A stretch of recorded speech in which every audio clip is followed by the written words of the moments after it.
Little is known about my grandpa, which is strange, but it's not like he's ever been a person of interest.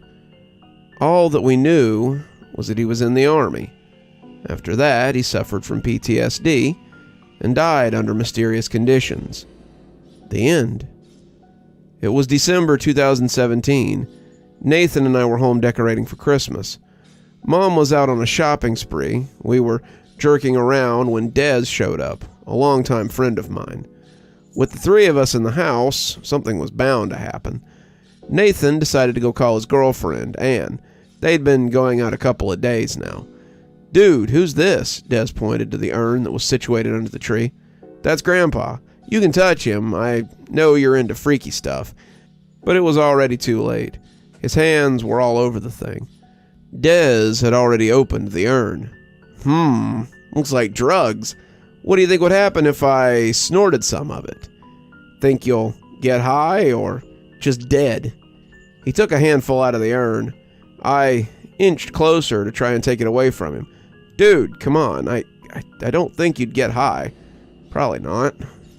He raised an eyebrow and smirked. I knew that look. We'd been friends for over a decade, and I could tell when he had a messed up idea. He was an idiot. Maybe so was I.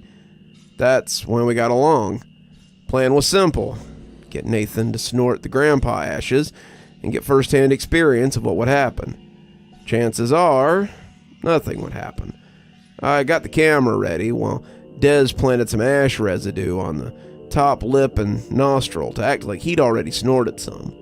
With the ash residue on his nose, it was go time. Knowing my little brother, he'd be too innocent and too easy to fool. "What are you guys up to?" he asked, when he saw Des wiping his nose and howling. "Whew! Now that you're done taking care of business, my boy, how about some of this?" Des grabbed him by the neck, leading him to the table where lines of something were spread out. "I don't know, man. I don't think he can handle it," I said, looking at Nathan as I gaslighted him to get a reaction. See, the thing is, if he'd known me better, he would have seen right through me. I don't even let him smoke weed with us. Why would I let him have any of whatever this was? I saw him bite down. I can. Beating his chest, trying to boost his bravado, he lowered his head, taking a deep breath and snorting the whole line. Des and I both burst out laughing. Nathan was confused for a while. Then he went stiff, his body starting to convulse. He fell to the ground, rolling and blinking rapidly. "What's happening? What's going on?" Des shoved me to the side and tried to steady him. "Get some water," he told me. I came back with a glass of water and he downed it. "What the hell, bro?" He looked at me. "What? I was thirsty." Then he proceeded to slap Nathan. "Wake up! Wake up!" Nathan continued to jerk his body. Then he went limp. There was a deafening silence in the room. Beads of sweat dribbled down my face. I splashed him with water and he woke up. What'd you guys do?" he yelled at us. We told him what had happened. We couldn't keep a straight face. We laughed about it. Then Nathan started wearing more than one jacket. He claimed he was cold. We shrugged it off. He'd come and snuggle with Mom during movies. "Mom's warm," he said, and eventually fell asleep. It was weird. The dude was 17. Still, I was getting an uneasy feeling that I kept shutting off. At times, he'd complain about how his girl, Anne, was not giving him much warmth. I assumed he was talking about sex or something and getting his blood going. How little I knew. Nathan stopped going out, and Anne stopped calling. He had quieted down about being cold. Around midnight, I'd catch him in front of Mom's room, snuggling something like a blanket. Every time I'd knock on his door, he'd come rushing out. "Everything okay, bud? What's up with Anne? Y'all break up?" He'd just act like everything was okay. Then one day, while we were watching a movie, Des leaned over and told me, "Dude, I heard from Cass's boyfriend Diego, who went with Brian to the theater, about how Matt's cousin, his brother's a little slow. He heard Kelly say, Anne's missing. I don't know, dude. It's kind of weird." That was news to me. Nathan told me that everything was fine, and he had just spoken to Anne. I think he's lying. We need to check out his room. Des looked at me like I was high. He sized me up from head to toe. I mean, I was high, but he was making it a little obvious. I'm not about to go in your brother's room and check out his weird collection of who knows what. Hey, what are you doing? Let go. Nathan had fallen asleep, snuggled up with our mom on the couch like he did sometimes, and I wasn't about to waste the opportunity. A strong stench wafted from Nathan's room as we approached. We had to cover our noses. That's nasty, man. Does he crap the bed or something? Ugh. I turned around looking for something out of place. Des had pulled his blanket and found the source of the smell. There was what appeared to be skin, neatly laid there. Parts of it were jagged.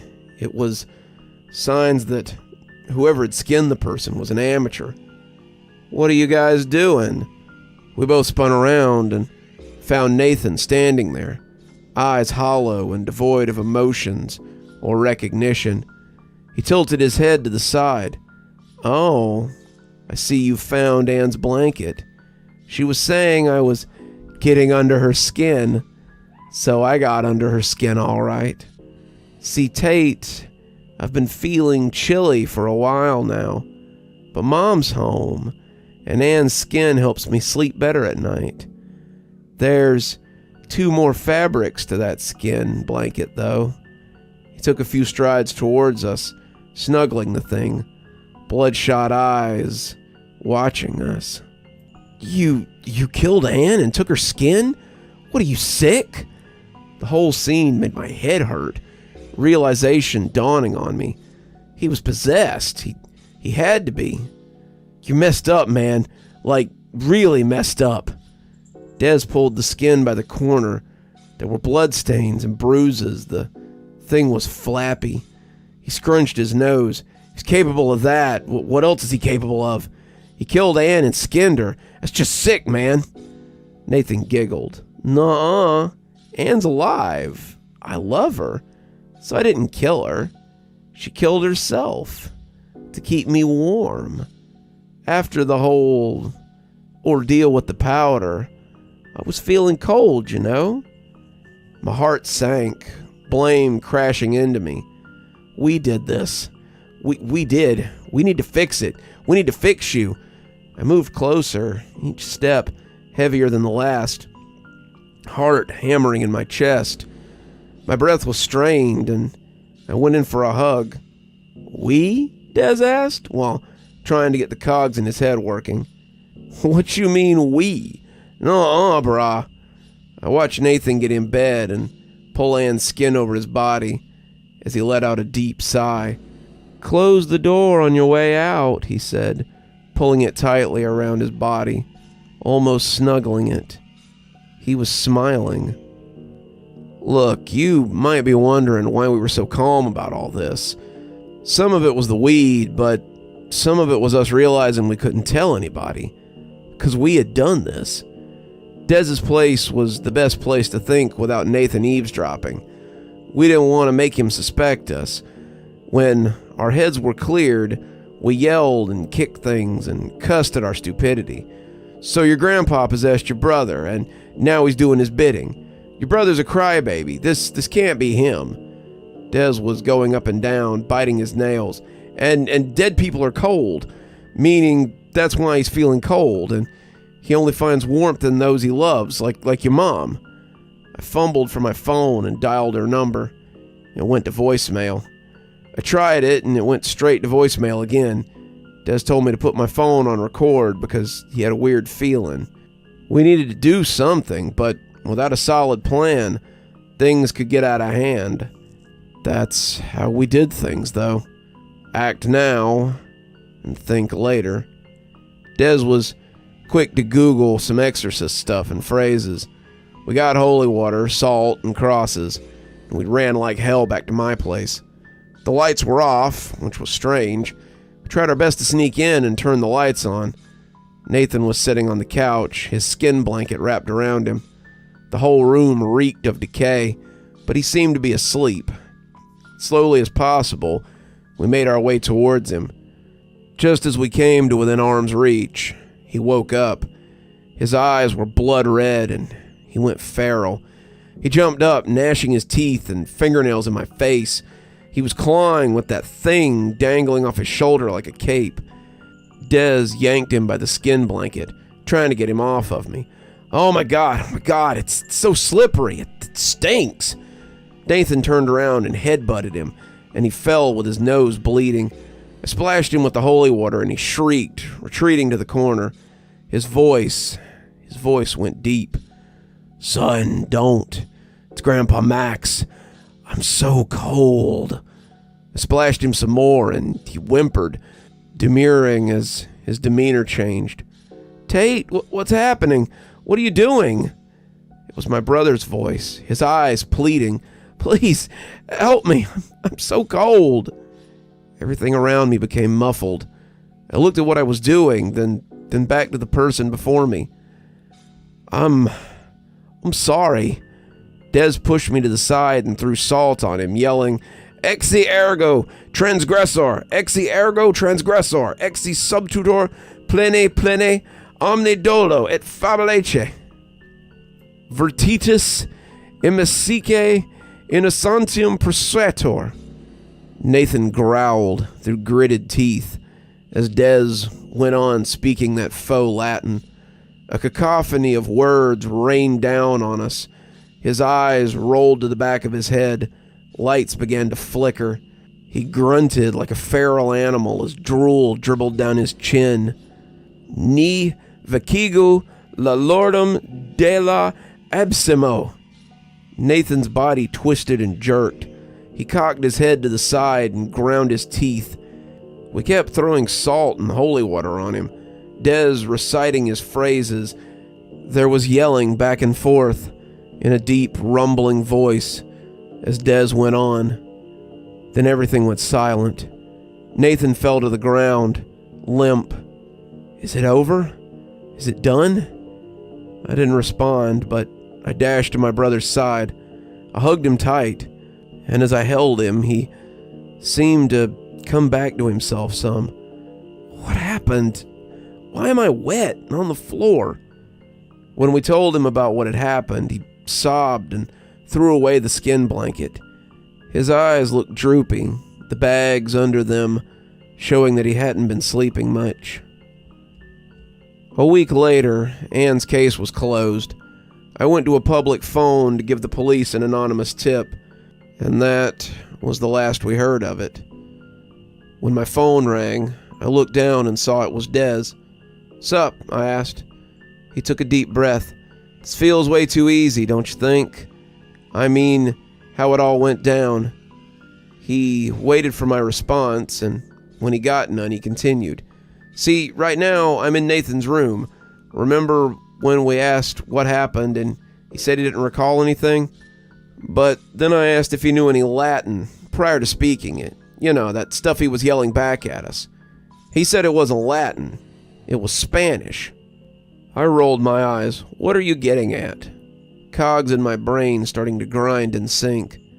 Des paused, but continued with a deep sigh. That's the thing. My incantation was in Latin. He was responding in Spanish, meaning he remembers. I know he says he doesn't remember, but what if he's lying? What if he was never possessed? What if... The line went dead after that, the beating of my heart echoing through my eardrums. My hands were slippery with sweat. I had trouble dialing his number. I tried calling Des back, but his phone never went through. I received 3 documents on my phone from him, and that was the end of it. You're still here. Thanks so much for joining us for tonight's spooky tale. If you'd like a little bit more spooky in your life, why not click on one of the videos that appears at the end of our story? Or maybe head on over to one of our playlists where you can get your fill of spooky content. If you like your spooky a little more tactile, I've got a new book that's come out. If you'd like your own copy, there's a link below in the description where you can get your own copy of my spooky book. If you like what you see here on the channel and think you might like to support in a more monetized way, then why not come over to Patreon or become a member on YouTube? Speaking of, let's go ahead and thank our members now. Thanks to Civ Garstad and Unicorn Hollow for being our spooky ghost contributors. Thanks to Saikat, Lee Kendall, Janet, and Chris Kinsella for being our spooky skeleton tier contributors. And of course, thanks to Xaronan, Winter, Tyler Parker, Stephanie Carrington, Sarah ASMR, Hi Stacy, Emily Coltsfoot, and Cinnamon Fox, and Bella Lee for being our ghostly reader tier contributors. Thanks everyone. We just couldn't do the show without you. As I said, if you'd like to have your name read out at the end of every episode that I make, and maybe get a little more, come on down to Patreon and sign up, or become a member on YouTube. Ghostly Reader tier contributors get a book anytime I write one, which is usually about twice a year. So, what are you waiting for? Come on down and give it a look. And as always, thanks for stopping by. Dr. Plague, signing off. Have a wonderful evening.